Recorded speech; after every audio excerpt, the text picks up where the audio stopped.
Николай Ефимович, вот я хотел слово первому президенту дать. И, вы знаете, да, честно скажу, что тот задел, который Михаил Ефимович создал, он сегодня держит республику на плаву. Поэтому нам надо дальше двигаться. И вот, Михаил Ефимович, огромное вам спасибо, что вы пришли. Андрей Владимирович, спасибо большое за добрые слова. Ну, я внимательно слежу за развитием нашей республики, постоянно общаюсь и с районами, и отдельными людьми. Нечего обижаться нам. Но обижаться надо в том отношении, что нам надо все же создать, сформировать окончательно рыночную экономику республики. Его практически нету еще. Хотя о рынке мы вступили 30 лет тому назад. С каких элементов, сегментов состоит рыночная экономика? Каждый потом подумает и скажет, в моем районе это есть или нет эти сегменты, чтобы заработала рыночная экономика. Первое – это рынок труда, рынок услуг, рынок товаров и рынок финансов. За последнее время, последние 10-15 лет у нас идет сползание рынка труда в сферу обслуживания, в социальную сферу. Все меньше и меньше становятся люди, которые непосредственно работают на производстве, в сельском хозяйстве и других видах сельской промышленности и так далее. Вот Андрей Владимирович не случайно, человек опытный, прошедший производство, закаленный в многих сферах нашей экономики страны, он постоянно обращает внимание, я наблюдал, что трудиться надо, зарабатывать надо и так далее. Поэтому, дорогие друзья, вы сегодня-завтра 180 градусов не повернетесь, но со своим активом целенаправленно необходимо работать, чтобы у нас больше людей было в сфере труда, в сфере производства. Конечно, спортивные залы, школы, клубы и так далее надо, необходимо. Но крен-то у нас слишком 180 градусов повернули. Это недопустимо. Все же человек должен трудиться. Творец создал человека, чтобы создавал. Это не надо забывать. Это первое. Второе, на мой взгляд, вот в 90-х годах попытка была, чтобы в каждом селе, в каждом районном центре рынки создавать, чтобы население излишки приходили и продавали там. А потом все это позабыли. Сказали, что мы создали перерабатывающую сельскую промышленность, заготовительные и так далее. Чем они занимаются? Приемкой молока, большинство. Ну, некоторые там мясо. И больше все. Переработки нету, продажи нету. Вот поэтому, говорим, мы все же заработные платы довольно большие получаем. Большие в целом. Но они не остаются у населения. Население закупает привозное все. Раньше, вы молодые, наверное, не знаете, раньше кассовые планы были. Сколько поступило денег на развитие района в виде заработной платы, она должна крутиться в течение этого, в этом районе. Вот почему бытовые комбинаты, промкомбинаты были, что первая необходимость удовлетворять население своим производством. А сегодня это все. Деньги пришли, деньги ушли. Когда мы богаты будем? Когда мы будем ощущать, что мы зарабатываем? Дальше. Все же Министерство финансов должен понять, и прежде всего товарищ Жандоров, вы слишком централизовались 10-15 лет централизовали финансовые ресурсы в центре, в Якутске, в министерствах и ведомствах. Вот вы улусам даете еще мизерные дотации, субсидии, и все на этом. А все остальное идет через министерство. Министерство даже свои гранты начали устанавливать. Министерство должны, этот сами диктуют, а не глава администрации, улусов. Поэтому центр тяжести. Я всегда в 90-х годах министерство давало на финансовый ресурс только на содержание аппарата. Остальные все деньги шли на улусы. И вот мизерным, понимаете, мизерным бюджетом республики в 2000 году было у нас 31 миллиард республиканский бюджет. И содержали республику. Потому что все деньги шли на улусы. Сегодня вроде занятости занимается улусы, а деньги находятся, понимаете, в департаменте занятости. Они распределяют. Они трудоустройством вроде занимаются улусы, а деньги где-то находятся в Министерстве труда. Такие же структуры социальные, понимаете, политики, администрации в улусах имеются. Они без денег, просто тра-ля-ля. А с Якутска ничего не видно. Вот почему так развиваемся мы. Одни в коммунизме живут, другие, понимаете, в пещерном веке, как говорите. Поэтому вот то, что нынешнего года глава республики начал взять тренд, что все же надо дать финансовые ресурсы улусам. Им виднее. А контроль за Министерство финансов. Это другой вопрос. Поэтому тренд работы, вот Андрей Владимирович, я и по возрасту чуть старше, и, возможно, и по опыту, все же 2021 года крен надо взять усиление влияния муниципальных образований. Только тогда пойдет развитие. Но требования увеличить, усилить требования, контроль усилить, это другой вопрос. Насколько я знаю, понимаете, 5-10 лет ни одна глава правительства не отчитывался. Правительство ежегодно отчет проводит перед муниципалитетами, перед населением республики.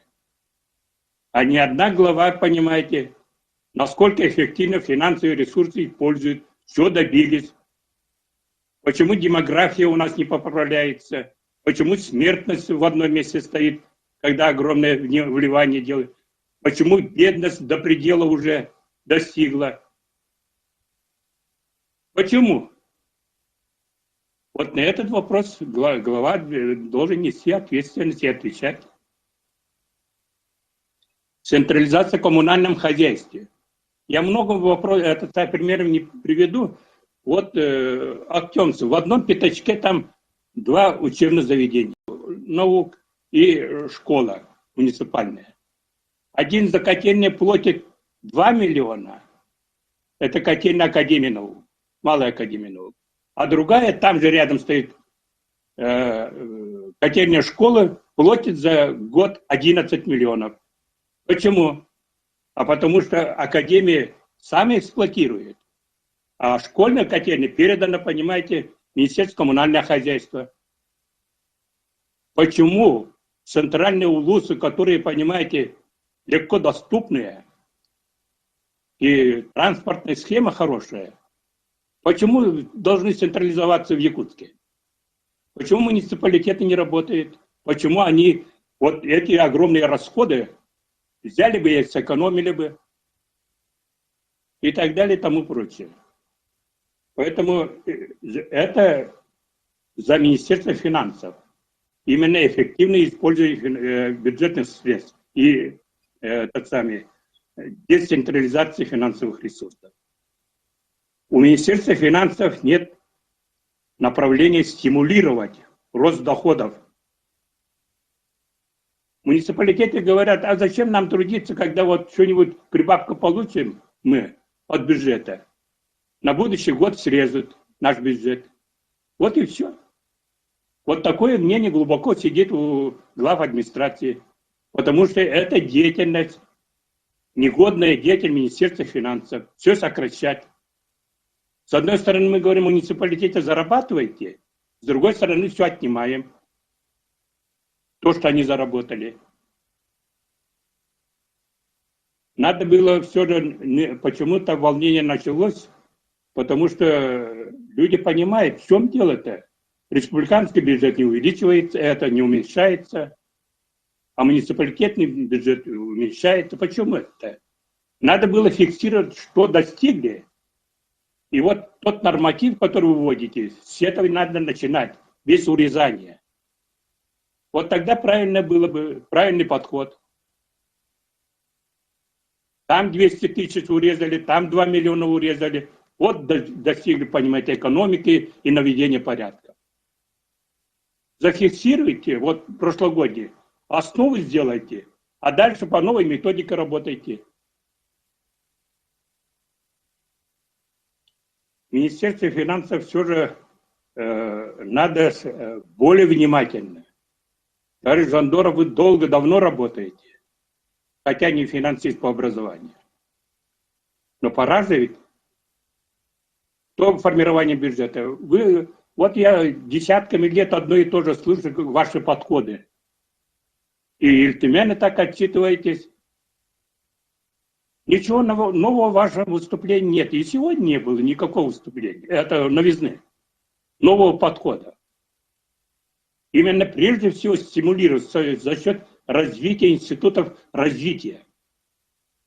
Создание офисов, понимаете, проектных офисов и так далее. В бюджетной сфере. Как 20-10 лет тому назад информируют, так и информируете. Ничего нового нету подхода вашего. Урезать, прибавлять, урезать, прибавлять. Сегодня новое поколение, вот руководители, грамотные ребята. Вот. Андрей Владимирович, вы правильно отмечаете, что есть ребята, которые умные ребята. Но они как-то затюканы, понимаете, не говорят, не открываются. А почему? А потому что все постоянно давление сверху. Видите ли, нет? Один институт закончили. Оба. Один ниже работает в муниципалитете, а другой, понимаете, в министерстве работает. И пользуясь этим служебным положением, вот все давится. Ты ничего не знаешь, я больше знаю. Такой подход неприменим. Понимаете, современной кадровой политики и современных подходах. Люди практически все с высшим образованием. И в муниципалитетах, и в районном звене, и в сельском звене. Разбираются. Но вместе давайте учите. Вы выше стоите. Вы вообще не имеете Министерства финансов Российской Федерации. То, что они закладывают, какие подходы, давайте обучайте их, наших ребят, в нижнем звене. Вот тогда только работа будет. А если вы будете стоять как советские власти, понимаете, я выше стою, и предлагаю то-то, то-то, проглотите ваше дело, и все. Такой подход неприменим. Поэтому я вот внимательно слушал, Андрей Владимирович, ваши замечания, реплики и так далее. Вот, огромная просьба навести в этом вопросе формирование новой рыночной экономики, свои новые подходы, свои новые видения, и вместе с командой глав администрации улусов внедряйте. У нас колоссальные возможности. Я должен сказать, вот эти годы, особенно прошлый год, вы сумели сохранить огромный экономический потенциал республики. Никто не разорился практически. Все компании на месте работают. Вот надо держать село сегодня. Село. Наше влияние больших компаний мизерное. Наше влияние должно быть вот сегодня усилено трехкратно в сельской местности. Увеличению работы муниципалитетов села. Новый облик села создавать. Вот. А глава администрации все же двойной ответственности. Не только, понимаете, проведением ИСЭХов, олимпиад, соревнований, понимаете, заниматься круглый год. А все же прежде всего трудом. Народ Саха испокон веков выжил в труднейшие условия только своим трудом. Только своим трудом. Вот я пожелаю успеха, Андрей Владимирович, прежде всего вам. Вот. Вы с активом уже познакомились. Вот. Ребята, поколение, новое поколение плохое по сравнению с другими регионами нисколько не отстают во всем подходе к решению проблем. Поэтому у вас получится. Удачи. Спасибо.